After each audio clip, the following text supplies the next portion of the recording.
দিছিল তাটকাই আমারে। সুন্দর একটা পরিবেশ, তো পরিবেশটা 100-100। ও ট্রাক যাইতেছে উপর দিয়া। এখন বাজে হচ্ছে 3:42। আর ওয়েদারের যে অবস্থা, আকাশের অবস্থা দেখলে মনে হয় যে এখন মনে হয় একটু পরে সন্ধ্যা হয়ে যাব। সারাটা দিন আজকে এই অবস্থা ছিল, আর ঠান্ডা, এরকম পরিমাণে ঠান্ডা যা বলার বাইরে। তাই ভাবলাম যে একটু বাইর হই, আর বাইর না হইলে তো ভাল লাগে না। তো এখন বাইরে হয়ে কই যাওয়া যায় ওইটাই ভাবতাছি। পরে হঠাৎ করে মনে হলো যে যাই একটু নদীর পার যাই, নদীর পারে গেলে নাকি ঠান্ডা কম লাগে অনেকে বলে। তো আমি আবার এটা পরীক্ষা করি নাই এখন পর্যন্ত। যাই নদীর পারে যাই, দেখি ওইদিকে ঠান্ডার কি অবস্থা। তো চলুন আপনারা আমার সাথে নদীর পারে যাই ওইখানে পরিবেশটা দেখি। আর এই চলে আসলাম, মানে এখন আসি না আর কি, ওই সামনে এখন কাছাকাছি আছি। ওই যে এটা হচ্ছে যে কি ব্রিজ জানি বলে, ড্যামরা ব্রিজ নামেই পরিচিত আর কি, মানে আমি চিনি, হয়তো এটার নাম অন্যরা হইতে পারে। তো এটার নিচেই হচ্ছে একটা ঘাট আছে, এটার এই বলে হচ্ছে নদীর পার। ও বা, নদীর পার দেখ খালি, হ্যাঁ রে শীত কি করলি, একেবারে সব মানুষেরা ঘরের ভিতরে বন্দি করে দিয়ে দিছে একেবারে এককালে। এই যে এই জায়গায় এখন দাঁড়াইয়া কিছুক্ষণ আড্ডা দেবো, সোজা জামগনি। এই না, আর যাও যাবো না, আর গেলে সোজা উপরে, নিচে তো নামবো না, উপরে উঠা যাবো। দেখ এই যে জায়গাটা সুন্দর দেখছেন, তবে সমস্যা হলো আমি একা। এই আর এই জায়গার মধ্যে একা মানুষ কম, আমার মতন। তো কে জানি কইছিল নদীর পাড়ে ঠান্ডা নাকি কম। ঠান্ডা কম ঠিক আছে, কিন্তু বাতাস বেশি, বাতাসের কারণে তো ঠান্ডা লাগতেই আছে। তো যার কারণে এই জায়গায় খাওয়া যাবো না, ওই দাঁতটা দেওয়া জামু, যে দেখি কিরকম লাগে। ওরে বাবা রে বাবা, মানে শরীর চলেই না, শরীর দিয়ে পুরো জমে আছে।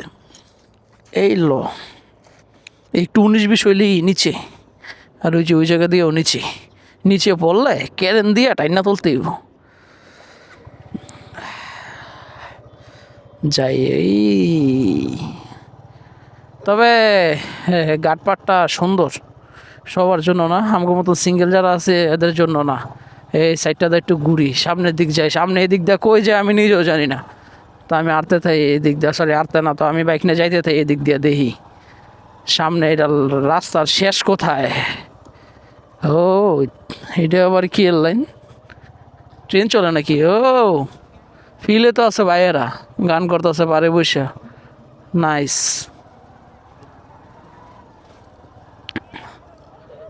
ওই যে ওইখানে, ও হঠাৎ এই জায়গায় আগুন ধরাই দিছে। আগুনটা পানির মধ্যে ধরাই দেন না, পুরা দেশটা গরম হয়ে যাক। ও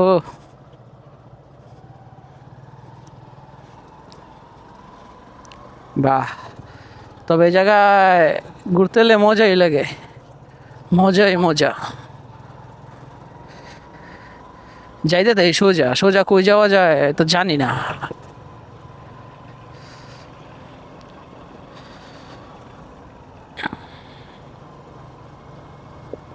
এদিক দিয়ে মনে হয় সামনে দিয়ে বাইরানো যায়, মোর যেটা মনে হইতেছে। ও সুন্দর একটা পরিবেশ তো, নাইস, পুরা পার্কের সিস্টেম। কই যাইতেছি? ও ব্রিজও আছে এই জায়গায়, দিছিল তাটকাই আমারে, এখনই দিছিল। হ্যাঁ, ওরা আমার আটকাই দিছিল, সামনে কি যাওয়া যায়? আমি তো ফাঁসা গেলাম, আমি তো চিনি না এদিকে রাস্তাঘাট। ও যাওয়া যায়, যাইতে থাই। সামনে তো ইয়া তো নামা যাইব না, ওই দিক দিয়ে তো আবার সিঁড়ি। ফাইসা গিয়েছি আইসা, সামনে রাস্তা নাই, ওই যে সিঁড়ি দিয়ে যদি নামার পর তার উঠতে পারবো না, গাড়িটা এনে ঘুরবো এতটুক জায়গার মধ্যে। বাহ বুঝছি, রেস্টার্ন করে তারপরে এটারে এইভাবে ঘুরাইতে এইভাবে। হ্যাঁ ঠিক আছে, ঘুরে গেছে। বসা, হ্যাঁ পানির পাম্প এটা, এখানে মনে হয় এই পানিগুলো মনে হয় সরবরাহ করে। তারপরে আমরা কি এই পানি খাই? এই জায়গার এটার কাহিনী কি?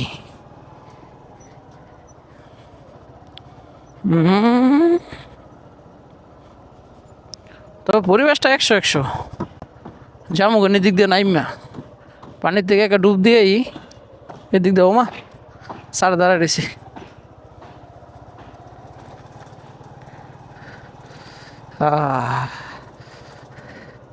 আমি আসলে এদিকে কোনো সময় ঢুকি নাই বুঝছেন, এই ফার্স্ট টাইম ঢুকছি।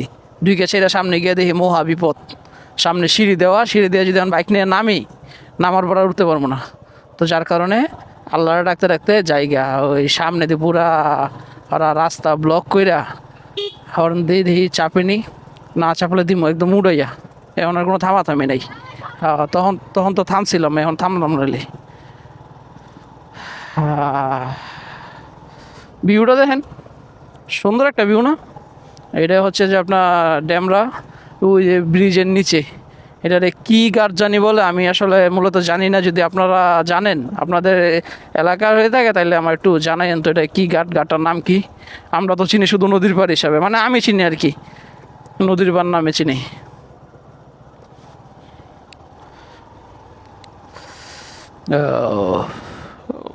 ভাইরা গান করতেছে। ও বাবু,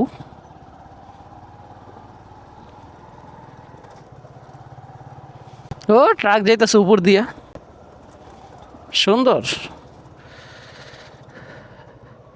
আর এদিকে সামনে রাস্তা বন্ধ করে দিছে, আর এইদিকে মনে হচ্ছে যে ড্যামরা কলেজ। তো নদীর পাড় থেকে এখন বাইরেই যাইতেছি, কারোর তো পাইলাম না। তো একা একা বসে থাকতে ভালো লাগে না, কারণ এটা একা বসে ফিল করার মতন জায়গা না।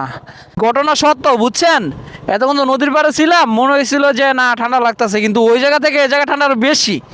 নদীর পাড়ে ঠান্ডা কমই লাগে।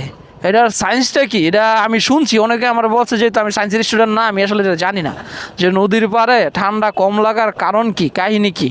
আপনারা জানলে একটু আমার জানাইয়েন, এই জিনিসটা আমার জানতে চাই। অনেকের যদি বলি যে নদীর পাড়ে ঠান্ডা কম, ওরা বিশ্বাস করে না। এবার আমি ওরা আর কোনো মানে যুক্তি দিতে পারি না, যেহেতু বিষয়টা আমি জানি না।